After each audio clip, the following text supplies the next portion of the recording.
Good morning. இன்றைக்கி எங்கள் வீட்டு ரோஸ் செடியில் எவ்வளோ பூ பூத்துருக்குன்னு பார்க்கலாமா? எங்கள் ஊரில் மங்கி தொல்லை நிறையா இருக்குப்பா. அதனால் நான் என்ன பண்ணியிருக்கேன், இந்த மாதிரி கூண்டு போட்டு கட்டி வச்சுருக்கேன். கூண்டு போட்டு கட்டி அது மேலே இலந்த முள் வச்சுருக்கேன். அந்த இலந்த முள்ளையுமே மீறி மொட்டைலாம் உடச்சி விட்டுறாங்க. போன வாரம் தான் இதுங்களுக்கெல்லாம் உரம் போட்டு விட்டேன். இந்த பிள்ளைங்களுக்கெல்லாம் கீழே இருக்க செடியெல்லாம் எடுத்து விட்டுட்டு, பில்லு முளைச்சிருக்கும் பார்த்திங்களா, அதெல்லாம் எடுத்து விட்டுட்டு உரம் போட்டு விட்டேன், களை பறிச்சு விட்டு. அதுக்கப்புறம் வச்ச மொட்டு தான் இவ்வளவும். இவங்களை பார்க்கலாமா? அங்கே பாருங்கள் எவ்வளோ பூத்துருக்காங்கன்னு. கலர்ஃபுல்லாக இருக்கா நிறையா. இதெல்லாம் இப்போ வந்து துளிர், புது துளிர் இவங்கெல்லாம். பாருங்க, கூண்டை விட்டு வெளியே வந்து ஒருத்தவங்க பூத்துருக்காங்க. பார்க்கவே இவ்வளோ அழகாக இருக்குல்ல.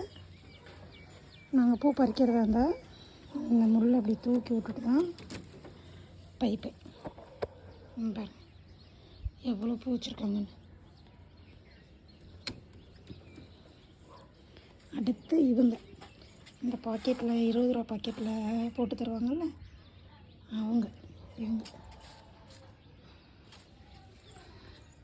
பாருங்கள், அவங்கள பாருங்கள் எங்கே பூத்துருக்காங்க. சூப்பராக இருக்குங்களா? இவங்களெல்லாம் இப்போ ஹார்வெஸ்ட் பண்ணிடலாம். குரங்குனால தான் இப்படி போட்டு நான் செடியை காப்பாற்றணுமேனு எல்லாம் போட்டு இலந்த முல்லை போட்டு வச்சுருக்கேன். மங்கிங்க தொல்லை நிறைய இருக்குது எங்கள் ஊரில். உங்கள் ஊர்லேயும் இப்படி தான் இருக்கான்னு பார்த்து சொல்லுங்கள். பாய்.